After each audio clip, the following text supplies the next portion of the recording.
how to apply for CapCut template creator in 2025.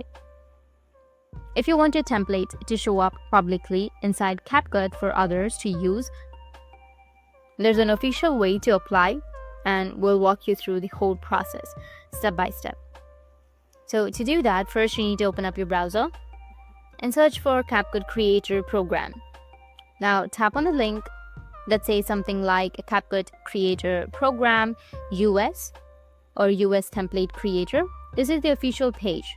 Once you're on the site, you'll see a breakdown of what the program is about. It explains that you can earn money and gain exposure by creating video templates that get used by others.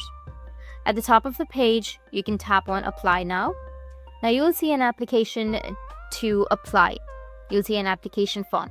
You need to enter your email address and how did you hear about the US Template Creator Program and how old are you, which is based in the United States.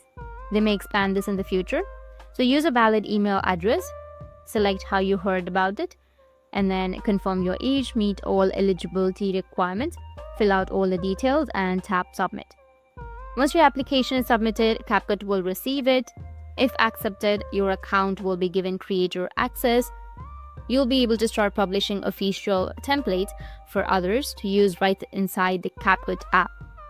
That's it, and if you have any questions, feel free to comment below. Thanks for watching.